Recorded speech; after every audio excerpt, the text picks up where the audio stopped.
குறள் கூறும் அறம். இல்வாழ்க்கையின் பண்பையும் பலனையும் இயம்பிய வள்ளுவர் அவ்வில்லற வாழ்க்கையில் மனைவியின் மாண்பை வாழ்க்கை துணை நலம் என்ற அதிகாரத்தில் பேசுகிறார். மனைத்தக்க மாண்பு உடையவள் ஆகி தற்கொண்டான் வளத்தக்காள் வாழ்க்கை துணை என்று ஆரம்பிக்கிறார். இல்வாழ்க்கைக்கு ஏற்ற நற்பண்பு உடையவளாகி தன் கணவனுடைய வருமானத்திற்கு தக்க வாழ்க்கை நடத்துகிறவளே நல்லதொரு வாழ்க்கை துணையாவாள் என்கிறார். அக்காலத்தில் பெண்டிர் வருவாயிட்ட வெளி செல்லாதவர்கள். இப்பொழுதுதான் ஆணும் பெண்ணுமாய் அவரவர்க்குரிய வேலைக்கு சென்று வருவாய் ஈட்டுகிறோம். அதனால் என்ன, இருவரின் வருமானத்திற்கு தக்க வாழ்க்கை நடத்தி பகுத்துண்ணும் பழக்கத்தை கடைபிடிப்பின் சென்ற அதிகாரமான இல்வாழ்க்கையில் கூறப்பட்ட அறத்தினை செய்யலாமே. வருவாய்க்கு தகுந்த வாழ்க்கை என்பதன் பொருள் ஆடம்பரத்தை தவிர்த்து இல்லாதவர்க்கு ஈவதே அடிப்படை அறமாகும் என்பதை உணர்த்தத்தான்.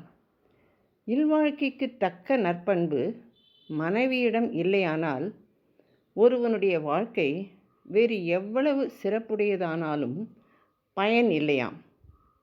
மனைவி சிறந்தவளாக இருந்தால் அவ்வாழ்க்கையில் இல்லாதது ஏதொன்றும் இல்லை என்கிறார். நிறைந்த வாழ்க்கையாகவே அது கொள்ளப்படும். மாறாக குடும்பத்திற்கு ஏற்றவளாக இல்லாதிருந்தால் அக்குடும்பம் ஒரு சிறப்பையும் பெறாது. பெண்ணிற் பெருந்தக்க யாவுள கற்பென்னும் திண்மை உண்டாக பெறின் என்று போற்றுகிறார். கற்பென்னும் மனக்கட்டுப்பாடு உடைய பெண்ணை விட பெருமைக்கு உரியன வேறு ஒன்றுமில்லை அல்லவா. இப்படிப்பட்டவள் வாக்கு பொய்க்காது என்றும் மழையை வேண்டினாலும் மழை பெய்து உலகுக்கு நன்மையை உண்டாக்கும் என்றும் கூறுகிறார். அதோடு தன்னையும் தன் கணவனையும் அவனின் புகழையும் காத்து சோர்வில்லாமல் வாழ்பவளே பெண். பெண்களை வீட்டில் சிறையிலிட்டு காப்பதால் பயன் ஒன்றும் இல்லை. அவர் தம் கற்புக்கு காவலாக அவர்களே அமைவதே தலைமையான காவல். அறத்தை அறிந்து அதில் உறுதியாக நடக்கும் பெண்ணீர் தேவர் உலகை அடையும் பெரும் சிறப்பு பெறுவர் என்கிறார். எனவே சிறப்புடைய மனைவி புனிதமானவள். அதற்கு அழகு சேர்ப்பது நல்ல மக்களை பெறுதலே என்பதை மங்களம் என்ப மனைமாட்சி மற்று அதன் நன்கலம் நன்மக்கள் பேறு என்று விவரிக்கிறார். ஒருவன் வாழ்க்கையில் எவ்வளவோ செல்வங்களை பெற்றாலும் இல்லாளாகிய பெண்ணே மிக உயர்ந்தவள். மனதில் உறுதியோடு இருக்கும் மனைவி அனைத்திலும் மேம்பட்டவள் என்கிறார் வள்ளுவர். ஒரு சிறு காட்சி இராமாயணத்தில் வருவது. சீதையின் உறுதியும் கற்புமே ராவணன் அவளை தீண்டாதபடி காப்பாற்றியது. ராவணன் அசோகவனம் வருகிறான். பலவாறாக பேசுகிறான். சீதா பிராட்டி அவனுடைய முகத்தை நேருக்கு நேர் பார்க்காது அருகில் இருந்த ஒரு புல்லை இருவருக்கும் நடுவில் போட்டு அவனை ஒரு துரும்பாக மதித்து அத்துரும்பை பார்த்து பேசுகிறாளாம். வல்லவனுக்கு செல்வம் புல்லுக்கு சமம். வீரனுக்கு போரில் மரணம் புல்லுக்கு சமம். வைராகியமுடையவனுக்கு அழகிய பெண்ணும் புல்லுக்கு சமம். அதுபோல் சீதைக்கு ராவணனின் வார்த்தைகள் புல்லுக்கு சமம். ராவணன் அருகில் வந்துவிட்டான். இருவருக்கும் இடையில் இடைவெளி வேண்டும் என்பதற்காக நடுவில் புல்லை எடுத்து போட்டிருக்கிறாள். ராஜஸ்திரீகள் பிறரிடம் நேரில் பேச மாட்டார்கள். அதோடு சீதை இருக்கும் இடத்தில் மறைவுக்கு ஏதும் இல்லை. புல்லினாலோ தண்ணீரினாலோ கோஷ்டி வேறுபடுகிறது என்றபடி புல்லை நடுவில் எடுத்து போட்டாளாம் சீதை. இராமாயணம் தரும் காட்சி இது.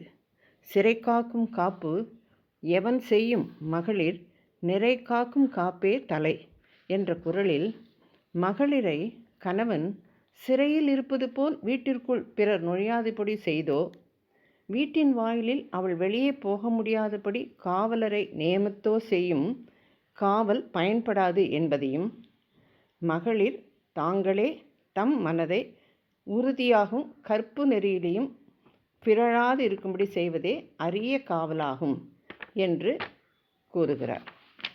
கண்ணகி தன் கணவனை நிரபராதி என்று நிரூபித்து பாண்டிய மன்னனை தலைகுனிய செய்தாள். தன் கற்பின் வலிமையால் மதுரையை எரித்ததாக சிலப்பதிகாரம் பகருகிறது.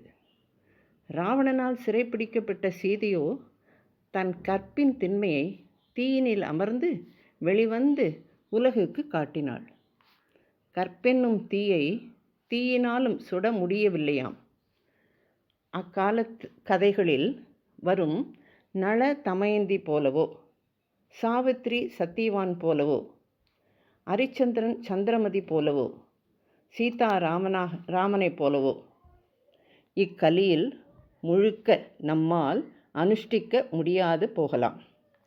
என்றாலும் மனம் நல்ல முறையில் இருக்க வேண்டும். பரமனின் மேல் நம்பிக்கையும் அறத்தின் மேல் பற்றும் அவரவர் ஆச்சாரிய பக்தியும் மனதில் சலிக்காமல் இருக்க வேண்டும். நினைவு, சொல், செயல் என்ற மூன்றும் உறுதியாக நல்வகையில் விளங்க வேண்டும். இதுவே நம் வாழ்க்கைக்கான உயர்ந்த அறமாகும். அதுவே நல்லதொரு மருந்தாகும் என்பதே இவ்வதிகாரத்தில் பெறப்படும் சாரமாகும். ஜெய் ஸ்ரீ ராமானுஜா.